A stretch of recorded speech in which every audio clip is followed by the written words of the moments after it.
Hello, welcome to another episode of the Horror Vision Presents Sharing in Session, a weekly Yellow Jackets breakdown. My name is Sean, And I'm Missy.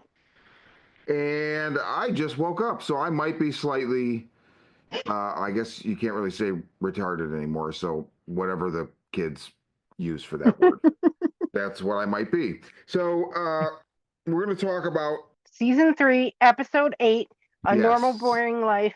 I thought this episode was awesome, and it confirmed a couple of things that I had called for a bit. chief among them.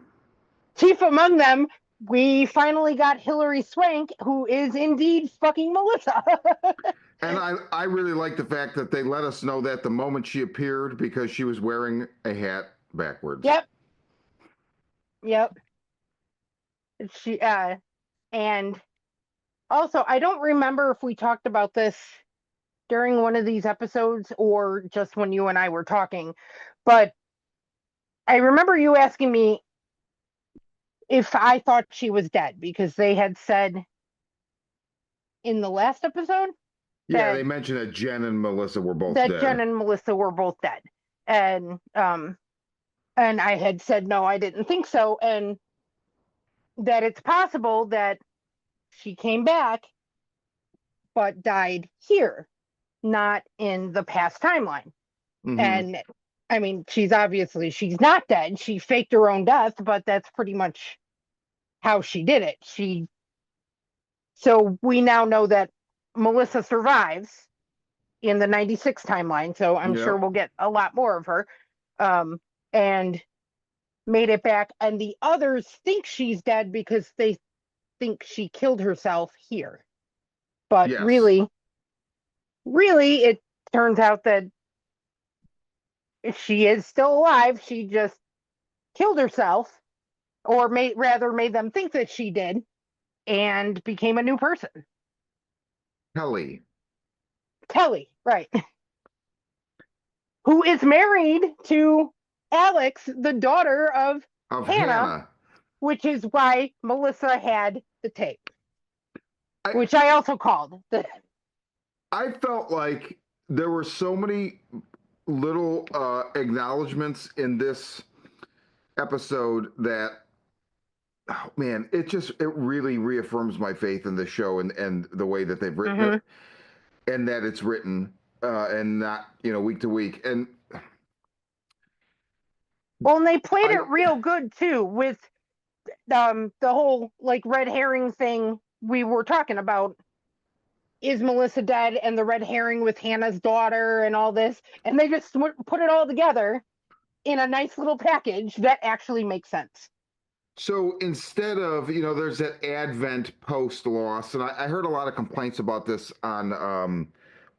I didn't watch Westworld specifically because I heard complaints about this, that it was apparent or acknowledged even that the writers would read what people were posting on Reddit or whatnot and write around that to confuse people, which I just thought was dumb. It's like just write Mm-hmm. your fucking story. If you're gonna let conjecture dictate where it's going, now I can't confirm that. This is just what somebody that got fed up with the show told me. So, but this to me was so well written and so thought about, not just story wise but like perception wise. And I feel like the writers were like, we're gonna lead them to believe A, we're gonna lead them to believe B, but it's going to be A, but kind of B, but it'll be a plausible. So it was a nice, like you said, they just put it all together, but it felt very organic, Mm-hmm. uh, and just one of those like,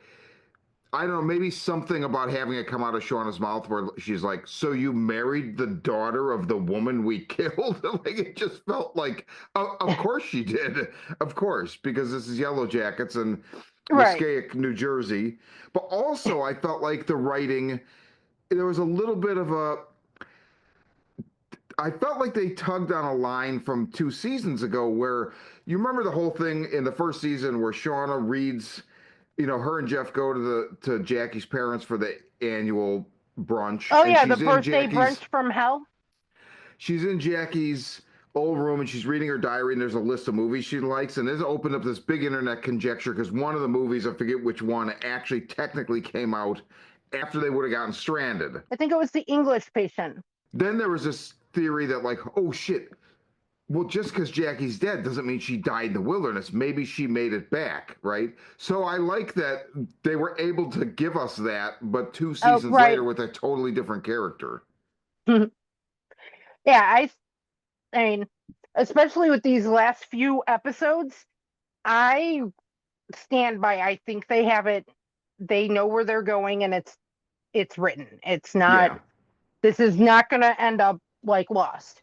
I mean, right. not that Lost doesn't have its good qualities, but we're starting to see pieces fall into place of things that we've seen since the beginning.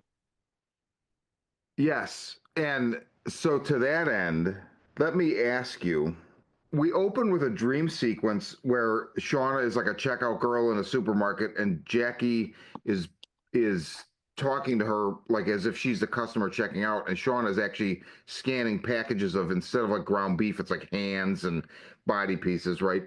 And then there's a flash, there's moths that are in the light above them, the Yeah. fluorescent light above them.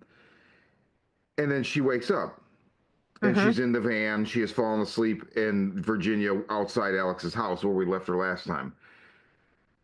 But later in 1996, she sees when Melissa is talking and they're preparing to leave because they think they're going home, a giant moth above her head. And then we Mm-hmm. flash on that dream and the image of the light with the moths Uh-huh. in it. And it looked like a death's head moth, It like did. from Silence of the Lambs. So oh, no, okay. So I hadn't even considered the fact that if it's it could be an actual Silence of the Lambs reference for the character because that is something that exists in pop culture at this time, and also, I mean, she if she'd seen that, which she probably did as a high school student, right? Because I think it came out in '91. Remember? That's really interesting. I hadn't even thought of it being an actual reference to the movie because what happens in the movie is somebody kills and eats people, right? Oh shit! That never even. I mean, I saw the moth and went, "Ooh, that's a death's head moth," but I didn't even put together that connection because I focused so much on the animals. I made a mental note to look up totem meanings for moths, but I didn't get a chance. So it did come out in 1991. I'm looking it up right now. But it would make sense, especially being how this episode ends. This actually even more. So this is just occurring to me when you said Death's Head Moth, Silence of the Lambs. Like I hadn't even considered that. So we'll follow that train of thought in a minute. Originally, I was just going to say, so this is not a dream she's having in the current timeline for the first time. She's dreaming about a dream she had in 1996. And so, like, but the point in bringing it up is like that's just weird anyway. You know, like what I don't know. It's just a wish. So she had this dream in '96, but now But she's in having it again 96, now. they're all having visions and daydreams and shit that's bleeding into reality. Yeah, but her flash in that we don't see her dream it. We see her flash on the image as if she. We had previously seen adult Shauna dream it, but then young Shauna flashes on that dream. So from our Okay. perspective, it's referencing something that hasn't happened yet. But so it's just a weird, Oh. and it's on purpose for sure, right? Mm-hmm. Um, but it was just a weird timeline thing where I'm like, oh, wait a minute. So that means we didn't see her have this dream before, but she's had it before. But now I have to add, because this is where I ultimately wanted to go. There is a line she says to Melissa in this episode. Oh, yeah, because that's the only one to make sure that nobody gives away your deepest, darkest secrets, is to make sure you're the only one left. Is that the arc for the rest of the show? It might be. I mean, I feel like like this is the first time we've really seen Shauna. That statement, and then the statement at the end that Melissa says to her. And this is what you do, Shauna. You create your own problems. You stir the pot just to feel alive. I think you came here because you want your life to explode. It. it makes you feel alive. It lights you up. You want to burn it all down just so that you can watch. And so the minute she said that, I was like, that's what that is 100% like, because that dovetails with Callie and Jeff, and Callie saying, do you think anyone's really after mom? And Jeff's like, no. And he No. goes down the list of everything that's happened, and so does Melissa. All of this stuff, it's to go again back to Pie, the movie Pie. Like, if you are looking for something, you will see it everywhere you look, right? So she's just making a narrative as she goes along. Although there could be external forces. And Melissa goes through all of this with her. Did somebody really cut your brakes, or is your car old? Blah blah blah. Yeah, And and Melissa says that yes, she sent her the tape, but that she didn't do any of the other things because she has a good life and she's happy. And Shauna doesn't believe her. I mean, the question is, do we? I think she sounded really fucking genuine, and you know, I do too. Although they're once again doing what we keep talking about, where they are uh-huh. perfectly straddling the line, because Yep. also, or is Melissa full of, like, it's really, Right. really hard to tell. Especially because all of these girls had to, when they come back here, they have to become other people again. Yeah. And they don't really know how to do that. None of them do it very well. Natalie was the most real, and because she was honest about it, and she was a fucking mess. They've all had to become actresses in order to survive. So, I mean, both Shauna's side and Melissa's side sound genuine, but Yeah. at this time, I feel like I believe Melissa. I feel like I do too. I definitely lean on its side. There are some things that that's like, oh, but it could be, it Right. could be. But if I was forced to put money on something at this point, I would put money on believing Melissa, and that Mm-hmm. Shauna is just creating this scenario to explode her normal boring life. Like that's the reference that's what the title of the episode is referencing. It's not Melissa Mm-hmm. having a normal boring life. It's that Right. Shauna even tells her, you can't have a normal boring life. You're not allowed to, right? Right. We don't get to have that, or something to that Well, effect. she says you don't get to have that because she's like, but it's like, but is she talking to herself as well? Right, because she tried to make herself fit into this normal boring life. Yeah. And it worked for a while, and it doesn't work anymore. It's it's so interesting. Like so the freezer I've always thought was a reach because so what? Right. Somebody knew she was going to be there, drove in, hid, and waited for that exact moment. That like Honest, that's the thing that gets me the most is the phone. the phone is And still the sticking point for me because I just don't believe that. Okay, so it's just I mean the well, and wilderness that is a phone, ubiquitous wallpaper though, so, right? that's what it, So right? I mean, but I feel like the wilderness as wallpaper, and then that song is like, I feel like that is somebody fucking with her. It's something interesting that comes out between Melissa and Shauna. Melissa says she did send the tape because it was haunting her, and that there's a note that yeah, explains all of this that we know Shauna never got. Now, you and I had both forgotten about this freaking tape until it yeah, came back. That a couple episodes ago, there is an envelope dropped off, and Callie takes it in, and we see Callie take the tape. I don't know that we ever even saw a letter, but I don't remember either. I didn't have time to go back and because I'm like I don't remember what episode. I think I they don't either.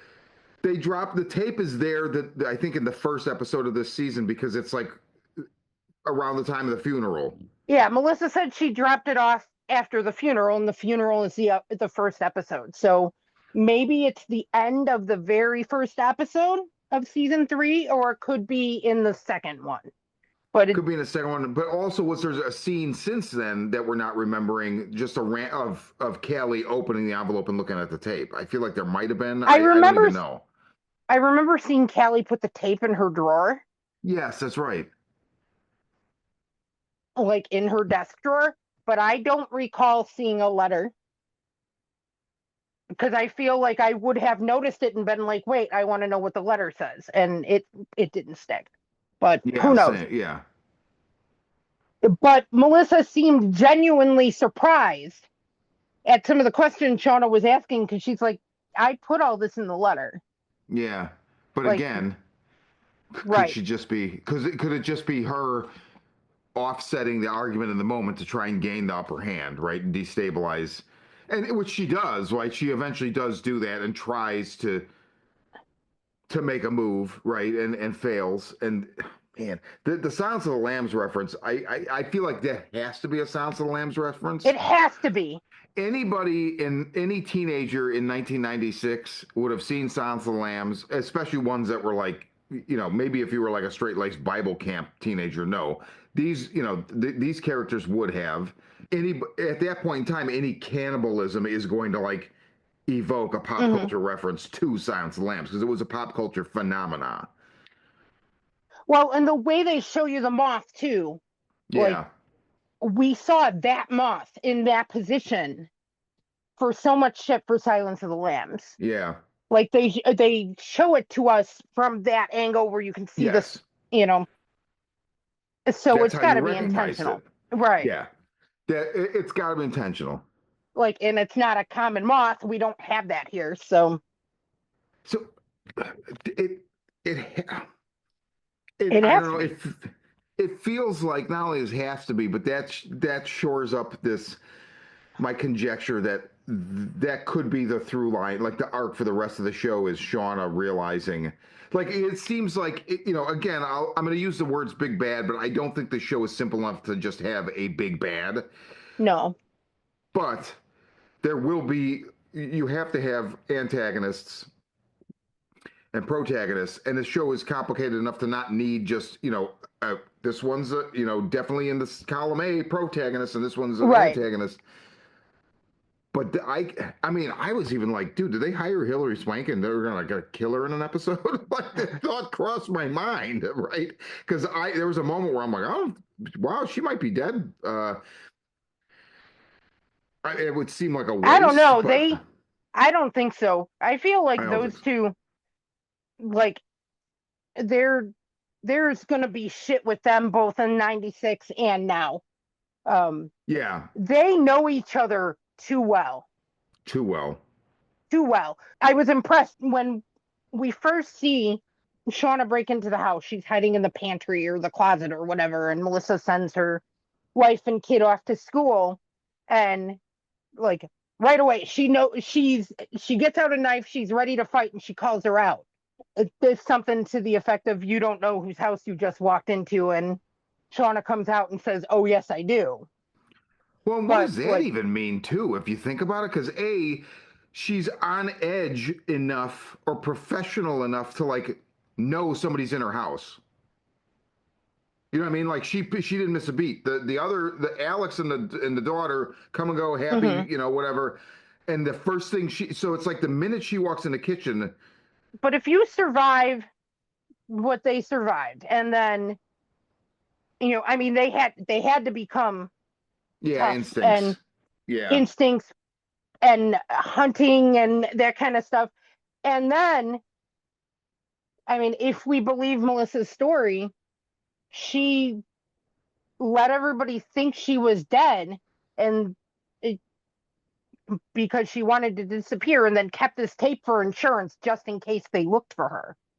That kind of person would know how to fight and protect yeah. themselves. And Yeah, and at first I felt like it was revealing that she was like, oh well, Lottie started a cult and Natalie died at there, and I was like, how the fuck would she know all this? why Like wouldn't she, you keep track of it if you think that they're looking for you?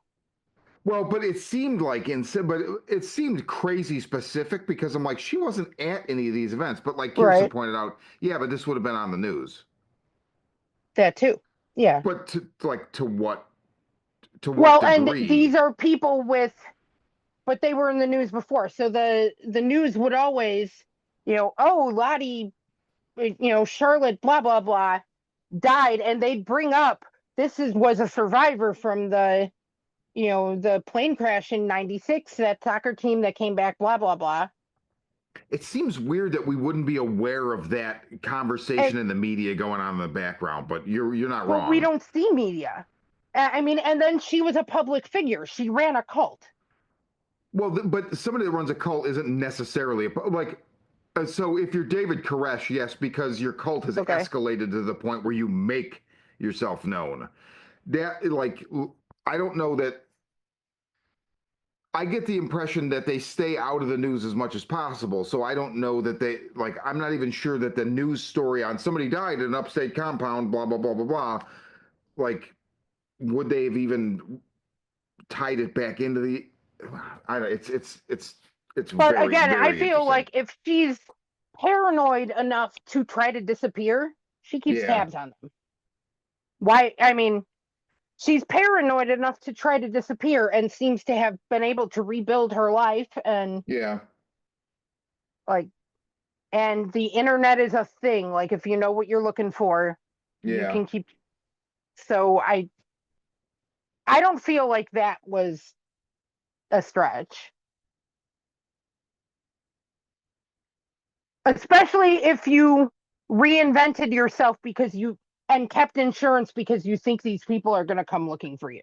Yeah, And we don't know what happened between them, but Melissa very specifically says at some point that I wasn't I wasn't one of you anymore when we came back. yeah. When we came back, oh, see, When we what is came back, I wasn't one of you, or I couldn't be one of you, or something to that effect.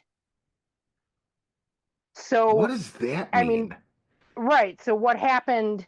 We don't know what happened in the time span, in '96 from when they got rescued to who they are Yeah. So now. so how they're what who they were not now in the current timeline, but who they were when they returned to the world and started Right. picking up the pieces, right? Which is talked about a lot in this episode. Mm-hmm. Ty, like, why is nobody thinking about this? What do we like? How are we even? And obviously, then the whole, Lottie, I'm not leaving, and then Shauna and Ty falling in line with that. Mm-hmm. Um, But she very specifically says, I was not one of you anymore. So, and then she faked her death and reinvented herself. So, and she tells Shauna straight up, you scared the shit out of me. So why is she scared that they're going to come looking for yeah, her? right. What happened? Well, and I again, I got to say, we know there's another Ty, right? Mm-hmm. Is it possible there's an other Shauna? Maybe. Because that would make perfect sense if you picture other Ty in Shauna's position, right? If the storylines were reversed and this was Ty, we would be going, of course, the brakes, the freezer, the tape, it's other Ty because we're only seeing, Ty A's perspective. So she's finding a phone, but what we're not seeing is Holy other Ty shit. putting it there. So is that a possibility? I think it could be. It would explain some shit. And we don't know why. I mean, we don't know why Ty has this other version. And I mean, they show you images in season one with the grandmother that make you think that it's been there since she was a child, but Right. that might just be her perception of it. Yeah. And it is possible, maybe the presence that they have all connected with, who knows, maybe several of them have these other versions of themselves they don't know about. Yeah. Or this thing woke something in them that triggered, you know, a second personality, one that's more feral, more aggressive, that can tap into it. Well, and maybe it's so now we see the three that don't want to leave in this episode, right? I mean, we don't know what Lottie and she's dead, but there's so many things going on here that Well, and Lottie nails it. We don't, I mean, she knows we don't belong there anymore. I mean, not that this is a better option. I mean, if they had food, if they had, food and everything consistently out there, yeah, I mean, after a while, I don't know, you might not want to come back. Just the way Lottie said it, because she says, it's not our home anymore. We don't belong there anymore. We can't go back. That's not home. If I go back, I won't be well. I won't be me, the me that I found out here. And I feel that unwellness in my bones that we're safer here. They don't belong anywhere anymore Yeah. because they're not the people who they were when they left, and they won't fit into this world anymore. But, you know, they don't consistently have food and whatnot out there, but like they can't stay there. Well, and I think it's also important during the conversation with Melissa at some point in the present, Shauna says, I'm not insane. I'm not insane. She says it twice. And I felt like that was almost like their way of saying she's insane. Okay, Like, gotcha. I don't Well, know. and that's That brought up struck me. multiple times. The thing at the end with Jeff and Callie when they're leaving the hotel, they decide they're going to leave, and he runs into the Joels. Although this might be my my favorite scene in the whole fucking episode, where he comes up to the Joels and tells them, you know, give me another chance. I'm sorry that dinner went bad because my wife ruined it, and she hasn't been diagnosed, but she's fucking crazy. But then on top of it, he's growing too. He is. He totally is. He totally stands up for himself, and you know, just the way he turns the table, where he's like, "Well, haven't you ever been in love with an unhinged woman, or has everyone you've ever been with been fucking boring? I am the best man for this job. I just wanted you to know that." And then he left. I applauded him on that. Like, you see the Same. look on Callie's face. Her father just hit a 3-pointer from like all the way across the court. The scenes with the two of them were great.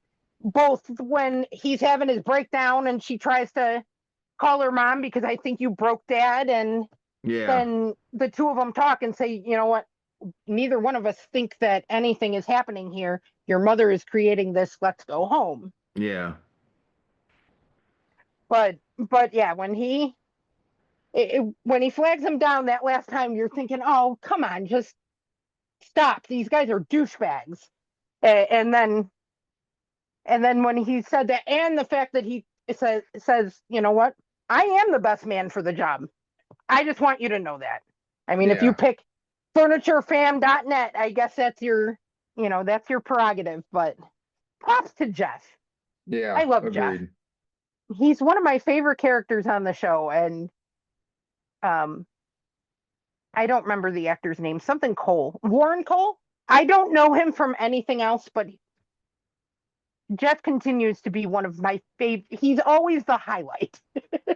He definitely adds, where like they've gotten I feel like a little bit of trouble with the Elijah Wood as comic relief, which, as we talked about, I think is just like a red herring, right? But Mm-hmm. Jeff is legitimately, he's not, it's kind of comic relief, but also just, it's good to see a But he normal has person. layers.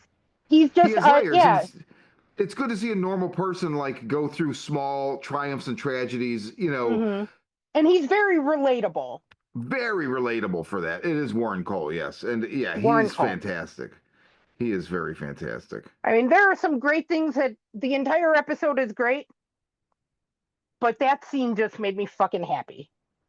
Good for you, Jeff. Amen. What else about this episode? Aquila and her vision of all the dead animals. I had a feeling she was going to be the next one to say, I'm staying too. But then we have Shauna step in and say nobody's leaving. I mean, we've had tension through the whole episode between Shauna and Nat, because Nat's the most level-headed, and then she's still acting in that leadership role, and they're listening to her. And then Shauna's pushing back because she's like, "Hey, you're not in charge anymore." But I mean, where do you think that's going to go? She's flat out telling them they can't go, they can't leave. That's I don't know. We'll see.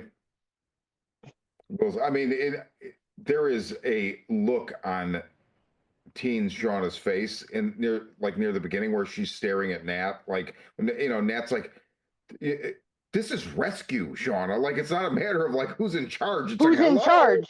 Yeah, this is fucking rescue. Come on now. Pack your shit. Let's go home.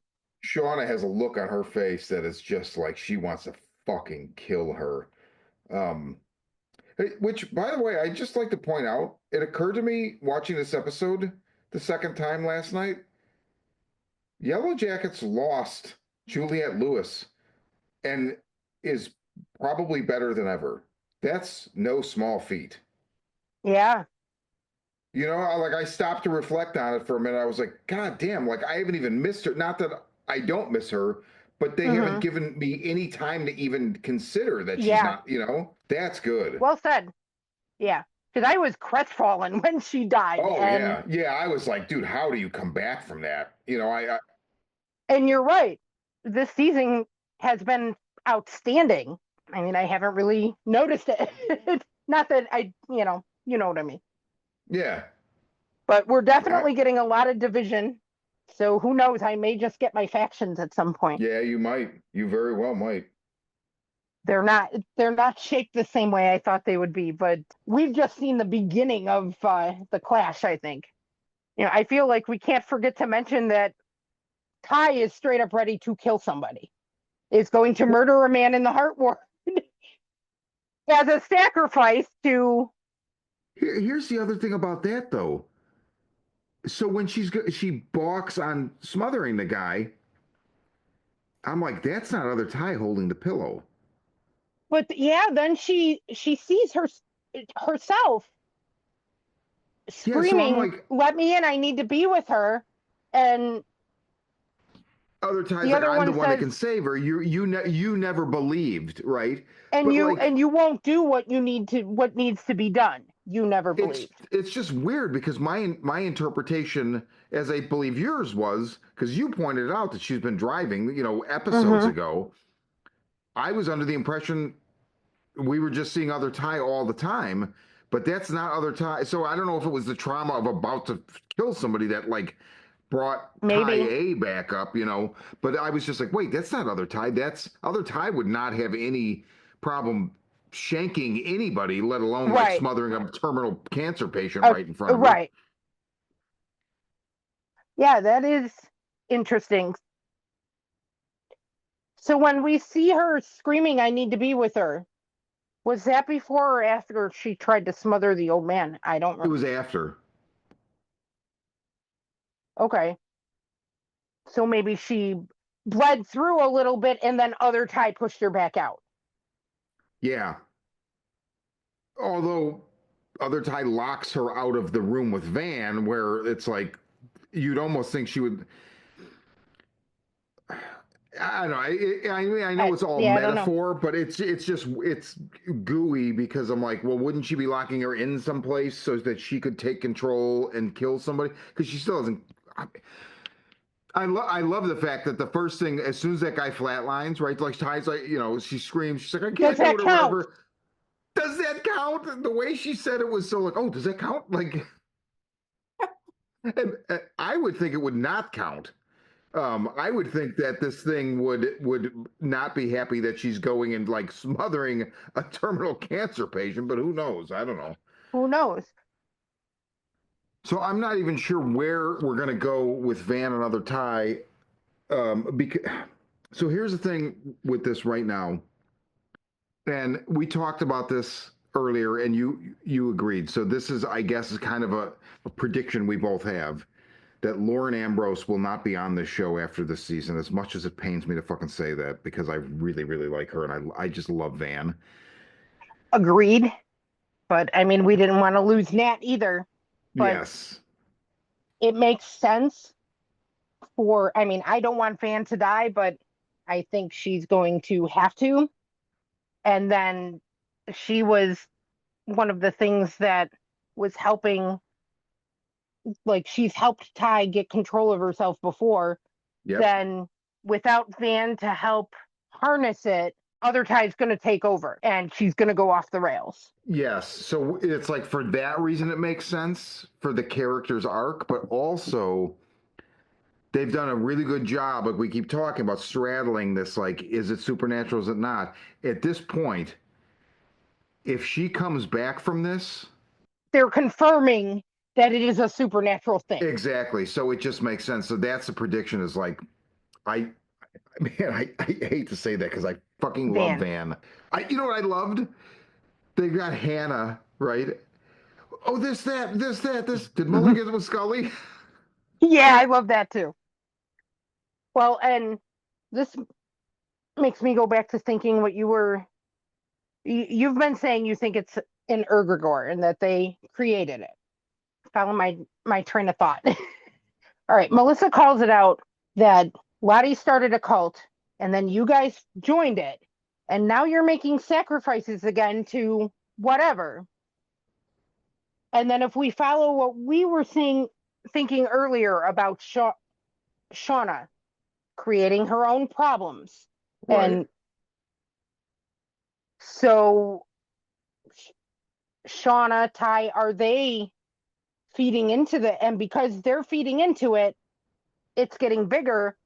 If they created it, it's with them. If it was not, a forest spirit or, forest deity or whatever, if it is something that they created, like an egregore, for a while, they all separated, they all let it go, and they were doing their own thing, laying low. Everything brought them back. Ty was running in the election. She had that investigator, and now they've all been brought back together.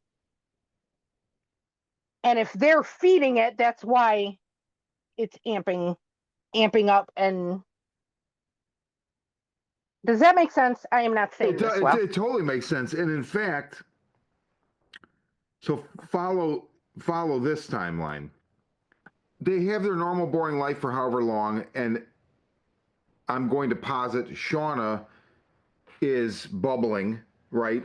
It's the Right. pot's boiling, the lid is going to start emitting steam, and that steam that first escapes is she sees Ty's political ad before this would all take place before anything we saw on the show, right? Mm-hmm.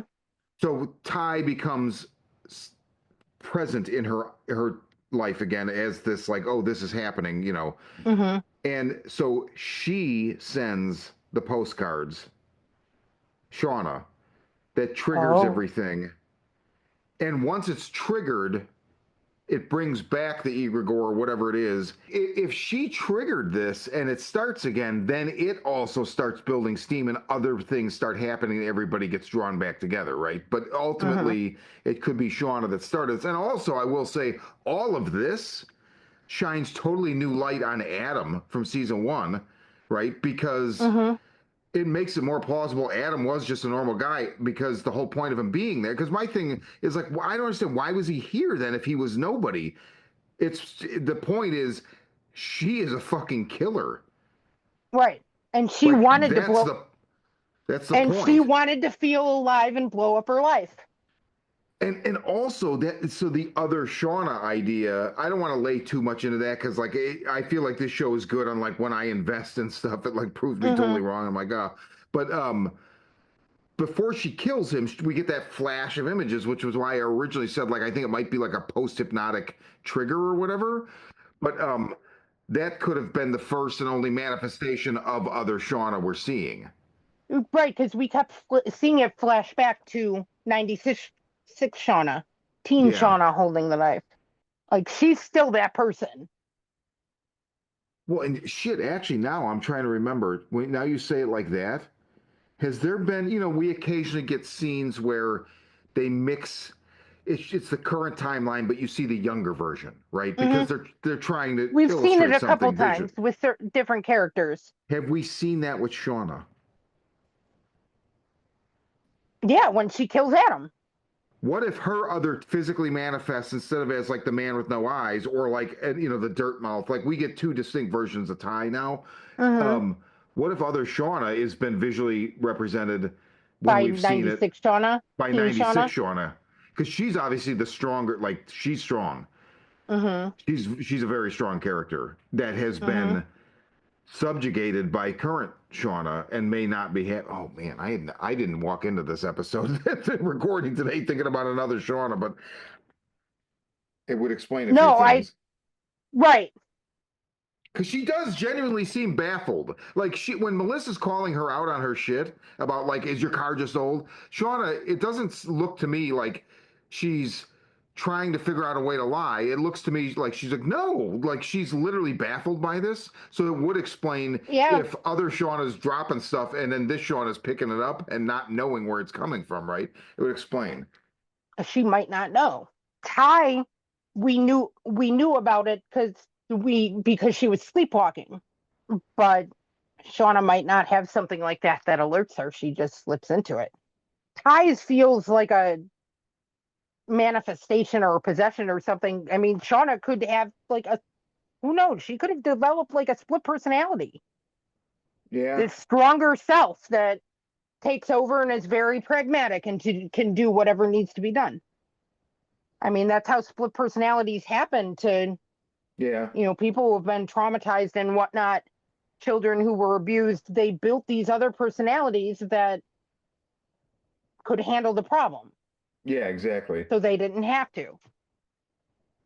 Or it developed because it was coming out to protect the them that couldn't do it. I will say there's a line early with Travis and Aquila where Aquila's like, oh, like kind of balking at leaving. And he goes, this is all made up. And I think deep down you know that. You're not a seer.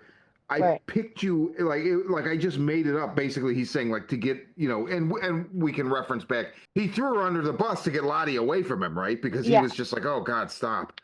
Right. There's that power of belief right there because Aquila is though legitimately having visions, right? So Right.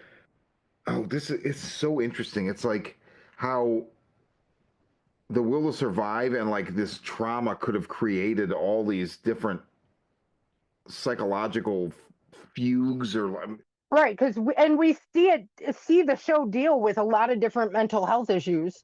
I mean, yeah, especially with Lottie, they've all been under massive trauma, and everybody handles things differently. We all yeah, have different things that we develop just in regular life to protect us, help us function better, whatever. But these people are under massive stress and trauma. So some people might fracture more than others. well, we only have 2 episodes left, so I can't believe we only have two left. I don't know what that means. Like I literally, man, in the end of this episode, just that Holy Shauna fuck. staring down at Melissa like, eat it or I'll tell your family exactly who you are. Like, Well, and not only eat it, she bites a chunk of flesh yeah, out of Melissa's shoulder. yeah, oh, Like, how the fuck is she gonna explain that to her wife? yeah,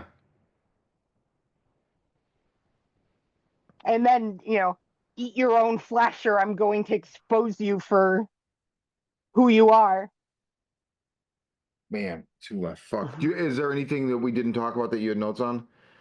I mean, Mm-mm. really, now it's like this is getting to the point where it's like the conversation isn't just necessarily about like we can pick up the little pieces as we go, but it's like there's a big conversation and building towards the end of this, and it's really like, what the fuck is up Right. with Sean?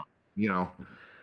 So, Well, uh, and maybe that we're probably going to get a lot more of that in season 4 because we, you know, our friend yep, Amy had called it. We're going to get a lot more Ty this season, and we are.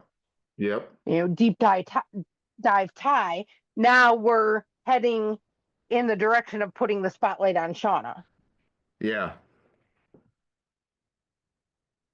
So, oh, man. Okay, so how the story ends is the next episode. I'm not reading this, but for episode 10, which is titled Full Circle, there is a description. I'm not reading the description. No, Um, don't. But I mean, I'm not just not reading it out loud here. I'm not reading it. Yeah, I don't want to know. But yeah, so we don't know. We'll see what story ends because it's not the season next week. But until then, for Sharing in Session and the Horror Vision, I'm Sean. And I'm Missy.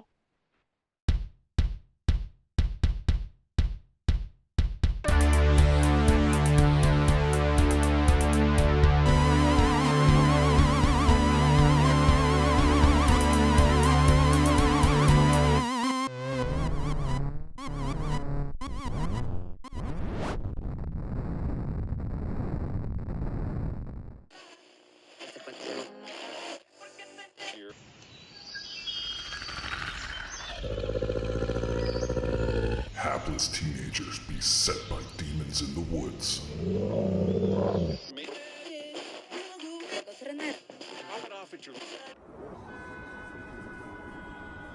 A strange new drug that turns art into murder.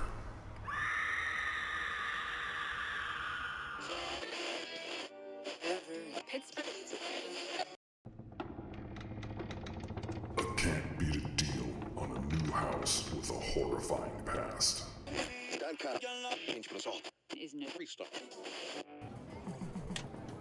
A video game that might usher in the apocalypse.